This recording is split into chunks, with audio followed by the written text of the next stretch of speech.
Kratos, the Spartan warrior betrayed by the gods themselves and led on a path of vengeance and rage, eventually claimed the gods and now a calm man, forever suppressing the Spartan rage he once held against the gods. And Asura, one of the 7 great deities known as Gaia, betrayed by the other 6 to overcome with rage and eventually destroying the source of his rage, known as Chakravartin. However, who would win in a battle if these 2 gods were to go toe-to-toe? Before we start off, make sure to pay attention to what I say and why I say them, instead of paying attention to the winner. Also, I'm trying to hit 10k subscribers, so if you would do me a favor and subscribe, that would be appreciated. And you could always unsubscribe later if you feel the need to. However, most of all, and finally, enjoy. To uncover how strong Kratos is, we first have to go all the way back to the original God of War 1 and 2. Within God of War 1 and 2, Kratos is gifted the Blades of Chaos by Ares. Keep this in mind, this will be important later. During these said games, Kratos is then betrayed by Ares, the god who gifted him the aforementioned blades, and is then thrown into Tartarus. Kratos then escapes with his willpower alone. This feat is impressive, as though the beings holding Kratos here are beings known as the Furies. During his escape within the God of War 2, not only would he kill the 3 Furies, but Kratos would also face the Titan of Time, known as Kronos. The Furies are stated to create the dimension of Sparta with starry skies. That could be a potential universe in size, but Kronos was stated to birth and create time with his existence alone. This would also be further supported, as within Ragnarok, it's directly stated that Odin stopped time and was able to freely move within it, even being the progenitor of the day and night cycles within the Norse mythology realms. During Kratos' path of vengeance against the gods, he would face beings known as the Sisters of Fate. The Sisters of Fate being the most powerful and strongest beings in the Greek pantheon, having the ability to change not only the fate of the mortals, but titans and gods and even non-living things as well, as the threads they use span across and throughout all life and time. This is the reason why when Kratos actually gave the Sisters a run for their money, making it difficult for them to control Kratos' thread, literally failing over and over and over, blatantly overcoming anything the Sisters weaved into his thread, displaying fate manipulation and lordship over fate as well. These beings are again not only in control of fate itself, but are the literal representations of the embodiment of fate itself. Kratos is then able to rip them apart piece by piece and kill all 3 of them at the same time, overcoming not only fate itself, but destroying the embodiments of them. Keep in mind, the Sisters of Fate are above almost all of the gods of Olympus themselves, except for maybe Zeus when he's the concept and the embodiment of fear itself. However, I'll extrapolate on that later.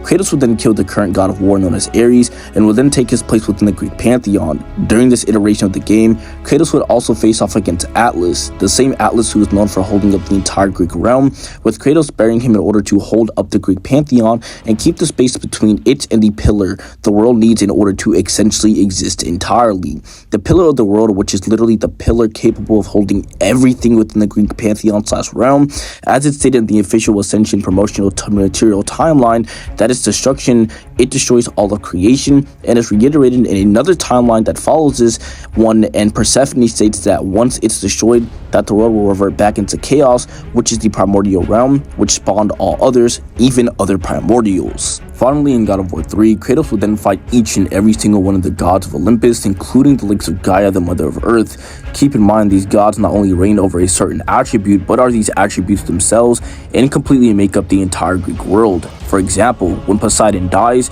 earthquakes and tsunamis start to unleash upon the earth. This is why when Zeus dies, the entire world gets engulfed in darkness, and Kratos must release the concept of hope to restore it. Zeus, the youngest but most powerful of the Greek gods, was able to not only beat the same Kronos that created time with his mere existence alone, but ended the Titan world with the Sword of Olympus. The Sword of Olympus being the strongest weapon in all 3 games, however, that is contentious and heavily based upon interpretation. Zeus not only kills Kronos, but also makes it so Kratos has to go back in time in order to defeat Zeus. Kratos would then come back and defeat Zeus, at least his physical form, as then Zeus would then become the embodiment and literal concept of fear.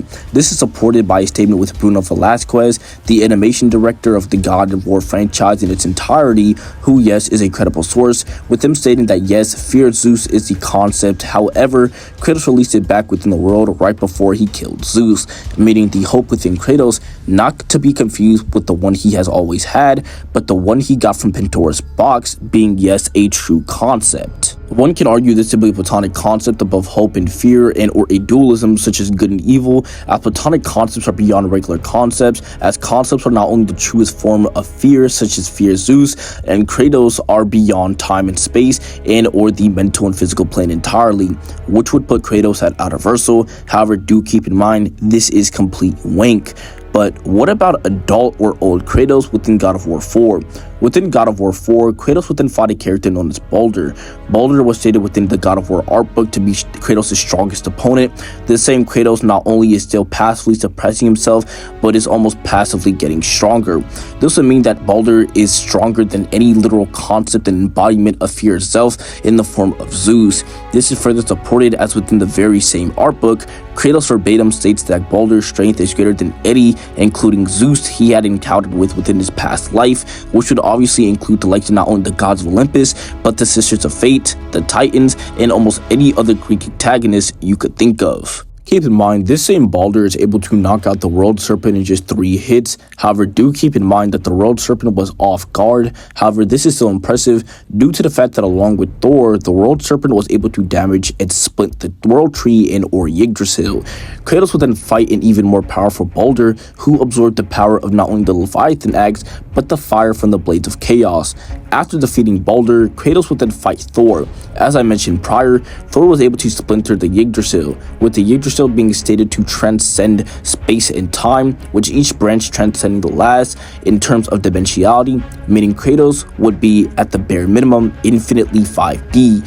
One may ask why I say infinite. However, it's stated on more than one occasion that the Yggdrasil is endless and or infinite in size.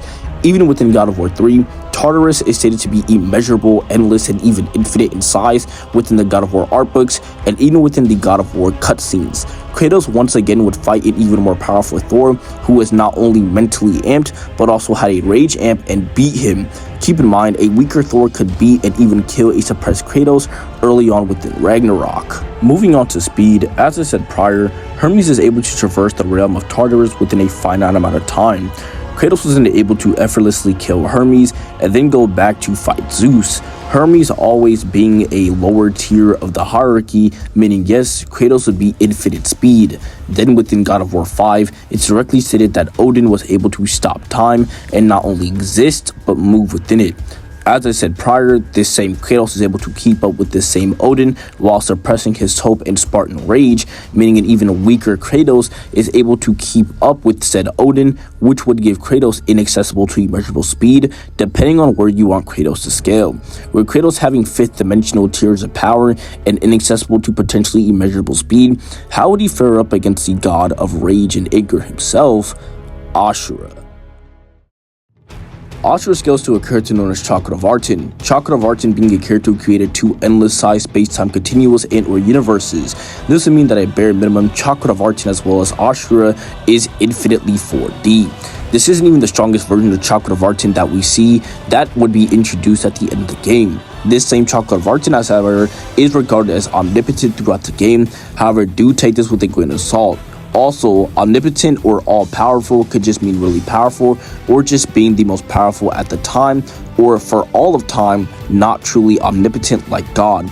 Chakra of Arton is then able to create a being known as the Goma Vritra. The Goma Vritra being a being that is stated to be the embodiment of the planet's rage and anger, and is unleashed upon anyone who threatens the existence and or safety of Chakra of Arton and or his civilization himself. Within episode 1, however, Asura then beat this same Goma Vritra alongside the Karma Fortress and would once again stop the Goma.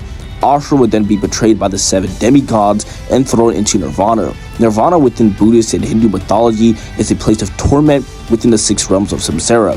Samsara or Nirvana being the endless cycle of life and death and rebirth with the karmic cycle. This would be consistent, seeing how it's stated multiple times within the cutscenes that Chakra of Arton did in fact create Nirvana, with Chakra of Arton being a literal representation of Parabrahman within Buddhist and Sanskrit religion and mythology. One can awake this and say that Chakra of Arton within his creator form was able to create all of Samsara, the main universe, and the Event Horizon, and wank this to outerversal, as when one surpasses the state of Samsara, one reaches a state of Atman.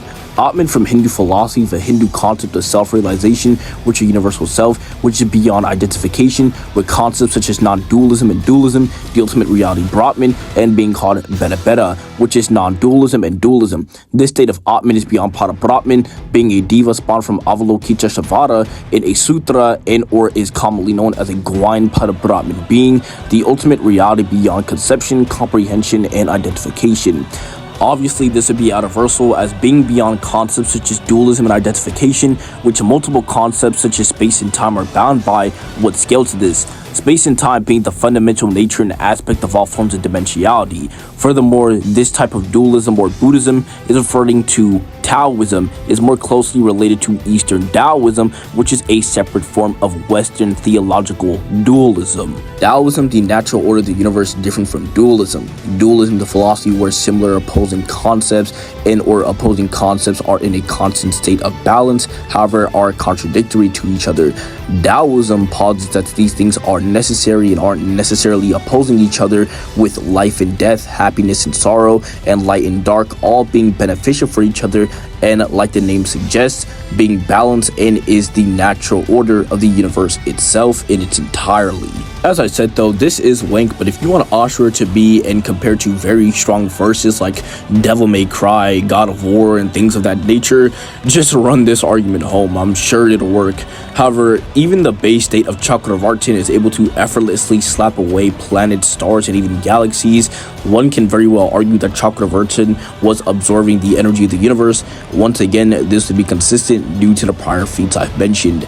As for speed, Asura is able to traverse across the universe within a span of 5 minutes. With a simple conversion of length plus diameter, this would mean that Asura is at bare minimum 2.8 billion times the speed of light, or massively faster than light.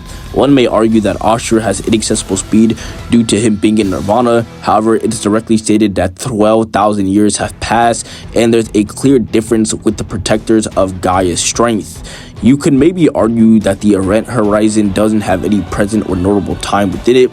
However, this is truly ambiguous with no evidence really supporting that argument, meaning the most concrete speed scaling for Asura would have to be the massively fast and light speed scaling I've mentioned prior, using Chakravartin and the universe. As for hacks, Asura has the ability to embody his rage. This is further amplified when Yasha gives Asura his mantra reactor, which is able to store more mantra. Asura is then able to use the mantra arm similar to Naruto's chakra arms within his four-tailed state, and he's furthermore able to use a form known as the Demon Destructor, where the literal embodiment of his rage, wrath, and anger is released. Ideally, this should be his most powerful form, as if he used it in his final battle against Chakravartin within his creator form, he may have easily won. Kratos has a variety of abilities, such as being immune to soul-based abilities, with Poseidon's Eye of Atlantis being stated to attack the soul and body alike, and taking out Hades' soul within God of War 3. As I said prior within the video, Kratos is also able to damage and attack the concept of fear itself, that being Zeus, whilst harboring the concept of soul within itself. However, even with all these hacks and abilities, who would truly win between the two characters? And with my personal answer and opinion and what has been portrayed so far, Kratos should logically win. Kratos has a far better and higher dimensional existence, and with the more concrete speed in the form of speed scaling, Kratos would overall speed blitz and one-shot. The only way Asura would win is if you take the wank Nirvana and Samsara interpretation of Asura's scaling. However, one can also take the universal platonic concept, fear of Zeus, hope embodying Kratos argument that I also gave prior within the Kratos section of the video. However, with that being said, what do you think? Do you think Kratos would one-shot and speed blitz as I said, or do you think Asura is a big bad universal rage monster that'll kill Kratos? But I am trying to reach 10K, so if you would do me a favor and subscribe, it would be greatly appreciated. But make sure to have a nice rest of your day or night. Make sure to stay safe, and till next time, bye.